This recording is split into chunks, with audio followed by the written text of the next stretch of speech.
Hi this is Renuka your content reasoning faculty. So आज 500 plus DI series का day 7 है। आज हम एक लॉजिकल डीआई सॉल्व करेंगे जो टाइम एंड डिस्टेंस पे बेस्ड होगा। वैसे तो टाइम एंड डिस्टेंस पे टाइम स्पीड डिस्टेंस इजी होता है, बट यहाँ पे कुछ लॉजिक है जो लॉजिक हमको इस डीआई में समझना है जो आईबीपीएस पीओ मेंस 2023 में आया था।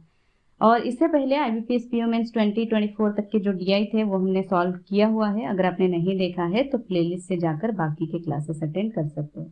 आईबीपीएस पीओ मेंस 2024 और एसबीआई पीओ मेंस 2025 तक 2025 के भी एक दो डीआई मैंने सॉल्व करा है। ठीक है, तो प्लेलिस्ट से जाकर देख सकते हो। जल्दी से हम इस डीआई को सॉल्व करते हैं, देखते हैं क्या लॉजिक गिवन है। हर बार की तरह पहले आप खुद से ट्राई करना और at the end of the session खुद से लॉजिक समझना क्या लॉजिक है और कमेंट करना कि कितना टाइम आपको लगा। आप खुद लॉजिक समझ के कर रहे हो, उसके बाद अप्रोच जानने के बाद उसी अप्रोच से सॉल्व करना। अगर आप कर पाओ तो ठीक है, नहीं कर पाओ तो उसे अप्रोच से सॉल्व करना, फिर बताना कितना टाइम आपको लगा। ठीक है, now without any further delay let's begin the session. Let's solve the DI. देखो क्या है, the table given below shows 4 points P Q R and S, distance in kilometre between 3 points. ठीक है, अच्छा यहाँ पे कुछ स्टार्ट कह रहा है, कुछ एंड गिवन है। ठीक है, और यहाँ पे कुछ पॉइंट्स गिवन है। ठीक है, पी क्यू आर एस, और यहाँ पे एंड पॉइंट्स गिवन है पी क्यू आर एस। ठीक है, और डिस्टेंस इन किलोमीटर कह रहा है, जो कि ये जो है ये डिस्टेंस है। ठीक है, ये वाले सब डिस्टेंस है। एनीवेज यहाँ पे ये क्या है, ये ब्लैंक है। ठीक है, बाद में इसको नोट्स में देख लेंगे क्या गिवन है। यहाँ पे कह रहा है व्हीकल अवेलेबल एट पॉइंट, तो मतलब इस पी पॉइंट पे इलेक्ट्रिक बाइक अवेलेबल है, क्यू पॉइंट पे साइकिल, आर पॉइंट पे ऑटो, एस पॉइंट पे टैक्सी अवेलेबल है। तो इस पॉइंट से स्टार्ट करोगे तो ऐसे आपको जाना पड़ेगा। अगर पी से स्टार्ट करे हो तो इलेक्ट्रिक बाइक से जाना पड़ेगा। स्पीड इसका इतना होगा इन किलोमीटर पर आवर आपको गिवन है। क्लियर, टेबल गिवन है, टेबल क्लियर है। चलो यहाँ पे जो नोट्स है उनको समझते हैं क्या कह रहा है।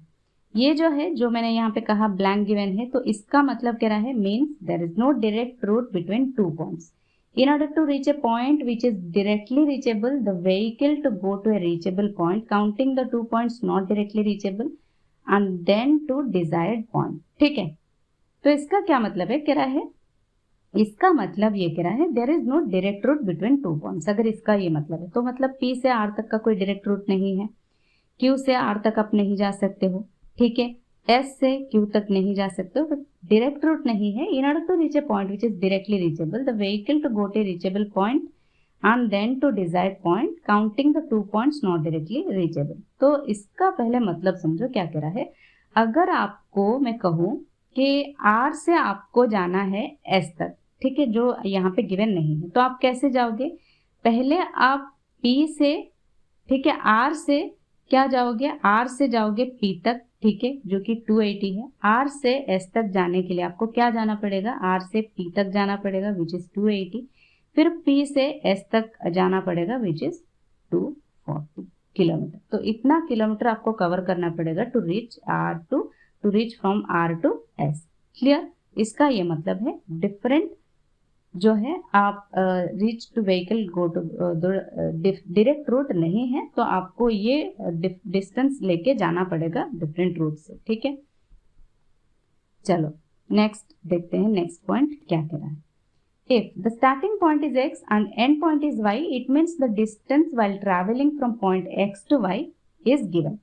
अच्छा, यहाँ पे कंफ्यूज आप हो जाओगे कि मैम x और पॉइंट y तो कुछ गिवन है नहीं, बट ये सिर्फ आपको एग्जाम्पल के तौर पे दे रहा है कि एग्जाम्पल कह रहा है अगर पॉइंट x और y है, जैसे कि पॉइंट P और Q है, R है, तो R में कोई डिस्टेंस गिवन नहीं है। इसका ये मतलब नहीं है कि इनके बीच कोई किलोमीटर नहीं होगा, इनके बीच डिस्टेंस है। जैसे कि यहाँ पे P और Q में है, ये नहीं है, तो इसको आपको निकालने की जरूरत है। क्लियर, तो इस एग्जाम्पल के तौर पे दे रहा है x और y। इसको ये मत समझ लेना कि x और y है नहीं, तो इसको हम स्किप कर देते हैं, नहीं।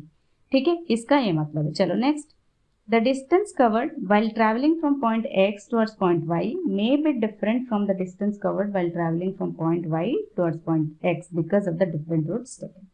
अच्छा, पहले आप तो ये जो x और y है इसको p और q मान लो, क्योंकि आपको p और q नहीं गिवन है। तो ये q है, x है, तो x से q से p तक, p से q तक जो डिस्टेंस है वो कह रहा है q से p तक सेम नहीं होगा, may be different कह रहा है because of different routes taken. तो P से Q तक जाओगे तो 180 गिवन है, लेकिन Q से P तक यहाँ पे ऑलरेडी गिवन है, तो अगर आप R से Q से R तक जाना चाहो तो कैसे जाओगे? R से Q तो हो गया यहाँ पे 400, लेकिन Q से R कैसे जाओगे? ठीक है, Q से पहले P जाओगे या फिर S से अगर R कह रहा है तो S से R ये रहा, बट R से S कैसे जाओगे? R से Q जाओगे या फिर R से P जाओगे। जैसे कि देखो मैं आपको समझा देती हूँ, S से R कह रहा है, S से R हो गया कितना? 360, ठीक है, लेकिन R से S जाना पड़ेगा तो डिस्टेंस कितना होगा? R से S तो यहाँ पे कुछ है ही नहीं, R से S कुछ है ही नहीं, तो आप क्या करोगे? R से P जाओगे 280 प्लस P से S जाओगे 240, या फिर आप ऐसे भी कर सकते हो कि R से Q गए 400, ठीक है, प्लस Q से S 330, ऐसे करके ये जो डिस्टेंस है ये इक्वल नहीं है 360 के। वो इस पॉइंट का यही मतलब है, मे बी डिफरेंट कह रहा है अगर डिफरेंट रूट से जा रहे हैं। क्लियर? जो कि हमने पहले भी ये इस पॉइंट पे भी वही समझा है, ठीक है। चलो नेक्स्ट क्या कह रहा है? Any distance can be covered only on the points not by any vehicle that has come from other point. ठीक है, जो कि यहाँ पे व्हीकल कह रहा था, जो मैंने आपको पहले ही बताया है, अगर P से जा रहे हो तो बाइक से जाना पड़ेगा, जो कि यहाँ पे एक अदर तरीके से आप समझोगे तो डिस्टेंस कितना है? P से S जाओगे, डिस्टेंस 240 है। आप कहोगे 240 के लिए टाइम कितना लगा? अगर मैं पूछूंगी तो आप कहोगे 240 डिवाइड बाई 30 कर दो। नहीं कर सकते, क्यों? क्योंकि यहाँ पे व्हीकल इलेक्ट्रिक बाइक है, उसका स्पीड 60 है तो उसी से डिवाइड करना पड़ेगा। कोई अदर पॉइंट का जो भी व्हीकल है उसको आप यूज नहीं कर सकते। क्लियर? ये पॉइंट क्लियर है? लास्ट पॉइंट का मतलब यही था। क्लियर? चलो नेक्स्ट देखते हैं क्या गिवन है। यहीं तक था, सारे नोट्स जो थे यहीं तक थे। अब क्वेश्चन स्टार्ट हो रहा है। यहाँ तक अगर नोट्स जो क्लियरली समझ गए ना तो इस डीआई को जो है इजीली आप समझ जाओगे या फिर इसके क्वेश्चंस इजी बन जाएंगे। अगर आप नोट्स ही नहीं समझ पाओगे, जैसे एक्स और वाई हो गया, आप देखोगे कि एक्स और वाई गिवन है ही नहीं तो इसको स्किप कर देते हैं क्योंकि हमें समझ में ही नहीं आ रहा है एक्स और वाई क्या पॉइंट है, कहाँ से कुछ क्या लेना है। ठीक है, तो अगर एक्स और वाई दे रहा है तो आप उसको पी और क्यू मान के अगर आप समझ जाते हो डिस्टेंस कैसे डिफरेंट हो रहा है, ये अगर आप समझ जाते हो तो आपके लिए इजी बन जाएगा ये। क्लियर?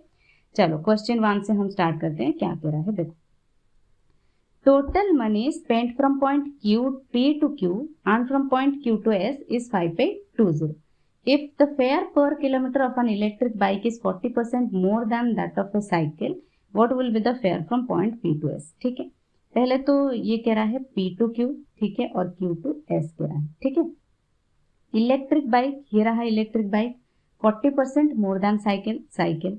अगर हम साइकिल को 100 मानते हैं, बाइक कितना हो जाएगा? 140। क्लियर? तो ये हो जाएगा 7:5। क्लियर? चलो अब वो कह रहा है P to Q, Q to S। P to Q 180, ठीक है, P से Q मैं यहाँ पे लिख देती हूँ, Q to S, ठीक है, 180। Q to S हो गया 330, ठीक है, ये 330, ये इंटू 7 करो या 7x करो, एक ही बात है, इंटू ये 5x होगा। अब इन दोनों का जो सम है वो कह रहा है 5820। ये कितना है? 786 715 ये 1260 होगा, प्लस ये 5315 5316 होगा, 61650 विच इज 2, ये 1 हो जाएगा, 62892910 होगा। अब ये 2910 इज इक्वल टू कितना कह रहा है? 5820, विच इज ये डबल है शायद, है ना, 2 1 जा 2, ठीक है, हाँ ये डबल है, तो x का वैल्यू आया 2। ठीक है, अब वो कह रहा है what will be the fair from point P to S। P से S तक का देखो, ये मैं इरेज कर रही हूँ, P से S तक का आपको ऑलरेडी गिवन है विच इज 240। क्लियर? 240 इंटू ये 7 है, यहाँ पे 7 लिया है आपने, 7 इंटू x का वैल्यू यहाँ पे 2 है, 2 करो तो कितना होगा? ये 14 14 4 जा 56, 6 14 2 जा 28 और 5 कितना होगा? 33, 3360 आएगा। ठीक है, ये 3360 क्वेश्चन नंबर 1 का करेक्ट आंसर होगा। क्लियर? चलो नेक्स्ट क्वेश्चन देखते हैं क्या कह रहा है। Find the distance covered between point S to Q via point P and from point S to Q via point R। ये समझने की बात है, कह रहा है S to Q तो आपको कवर करना ही है, जैसे S to Q यहाँ पर गिवन नहीं है तो आप क्या करोगे? एस से आर जाओगे फिर आर से क्यू जाओगे, ऐसे नहीं कर सकते। वाया पॉइंट पी कह रहा है तो आपको पी तक जाना पड़ेगा पहले, ठीक है। एस टू क्यू और कह रहा है एस टू क्यू, यहाँ पे भी, यहाँ पे वाया पॉइंट पी तो एस से पहले पी जाना पड़ेगा फिर पी से क्यू, ठीक है, फिर पी से क्यू। यहाँ पे सिमिलरली एस से आर, आर से क्यू, क्लियर। अब एस से पी कितना है, एस से पी यहाँ पे 460 है, फिर पी से क्यू यहाँ पे 180 है, ठीक है। 460 और ये कितना है, ये है 180, ठीक है।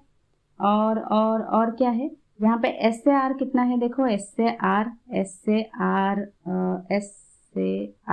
360 और फिर आर से क्यू ये रहा 400, ठीक है। 360 प्लस ये रहा 400, तो इन दोनों को सम कर दोगे तो ये हो जाएगा 640 और ये होगा 760। इन दोनों के बीच डिफरेंस कितना है, 6 4 और 2 120। क्वेश्चन नंबर 2 का करेक्ट आंसर होगा, क्लियर। चलो नेक्स्ट क्वेश्चन नंबर 3 क्या कह रहा है, find the ratio of minimum possible time taken to reach point S from point P.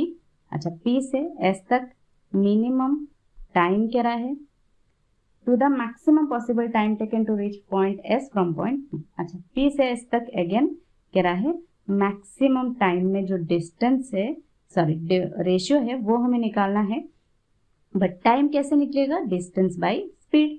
तो डिस्टेंस देखो पी से एस तक कितना है, पी से एस तक ये रहा 240, ठीक है 240, और पी से एस तक यहाँ पे मैक्सिमम टाइम चाहिए, ठीक है डायरेक्ट। अच्छा, मिनिमम टाइम के लिए यहाँ पे ऑलरेडी गिवन है, मैक्सिमम टाइम कैसे निकालोगे, तो डिफरेंट रूट से जाओगे, डिस्टेंस ज्यादा होगा तो होगा, लेकिन एक तो हमने यहाँ पे 240 निकाल दिया है, ठीक है, एक तो यहाँ पे हमने 240 निकाल दिया है, ठीक है, ये ऐसा था, एक तो हमने यहाँ पे 240 निकाल दिया है। अगर P से S तक और कैसे जा सकते हैं, अच्छा P से Q तक जाओगे 180, फिर Q से S तक जाओगे 330, ये डिस्टेंस आप कर सकते हो, क्योंकि P से और कोई S तक जाने के लिए R नहीं है, R का डिस्टेंस होता तो हम ले जाते। एनीवेज P से Q तक जाओगे 180, फिर Q से S तक जाओगे 330। अब इनका सम कितना है, 180 प्लस 330, ये कितना, अच्छा सम नहीं करना है, डिस्टेंस बाय ये जो स्पीड यहाँ पे देखो 240 डिवाइड बाय 60 करना है, ये कितना आएगा 4। यहाँ पे 180 है, पहले 180 डिवाइड बाय 60 प्लस ये मैं इरेज कर रही हूँ 330 डिवाइड बाय ये 30 करना है, ना कि 60 कर दो, क्यों, क्योंकि आपने सम किया है तो 60 मत ले जाना, 30 लेना है आपको 330 से, ठीक है 30। तो ये कितना है 3 और ये कितना आएगा 11, राइट, 11 3 14, तो 4:14 विच इज 2:7 आएगा क्वेश्चन नंबर 3 का करेक्ट आंसर, क्लियर। तो ऐसे करके आपको क्वेश्चंस में थोड़ा टाइम लगेगा, बट अगर आप नोट समझ जाते हो तो इजीली कर जाओगे, बट अगर आप नोट्स ही नहीं समझोगे तो क्वेश्चंस में आपको बहुत ज़्यादा टाइम लग सकता है, या फिर आप समझ ही नहीं पाओ कि किस तरह से इसको सॉल्व करना है। जैसे P से Q, Q से S तक आपको जैसे मैंने यहाँ पे करके दिखाया है, आप इसका स्क्रीनशॉट लेना चाहो तो ले सकते हो, ठीक है। ये वाला ये क्वेश्चन नंबर 1 का है, ठीक है, और ये दोनों, ये क्वेश्चन नंबर 2 का है, ये क्वेश्चन नंबर 3 का है। आप इसका स्क्रीनशॉट ले लो, मैं कलर चेंज करके, ये 2 है, ये 3 क्वेश्चन 3 है, ठीक है, और ये क्वेश्चन 1 है, ठीक है। मैं एक बार और दिखा देता हूँ, देखो क्लियरली ये क्वेश्चन नंबर 1 का है, ठीक है, ये 2 ये 3, इस ऐसे करके आप सॉल्व कर सकते हो। कोई भी डाउट हो या क्वेरी हो आप कमेंट सेक्शन में पूछ सकते हो। ये था इंपॉर्टेंट DI, लॉजिकल DI। मैंने हमेशा कहा है, हमेशा इस चीज़ का एनालाइज करना कि आपने जिस अप्रोच से किया है टाइम कितना लगा, कोई नया अप्रोच आपने सीखा है उसमें कितना टाइम लगा, ये बहुत ज़रूरी है जब भी आप कोई DI सॉल्व करते हो, ठीक है। So that's all for today, bye bye, take care.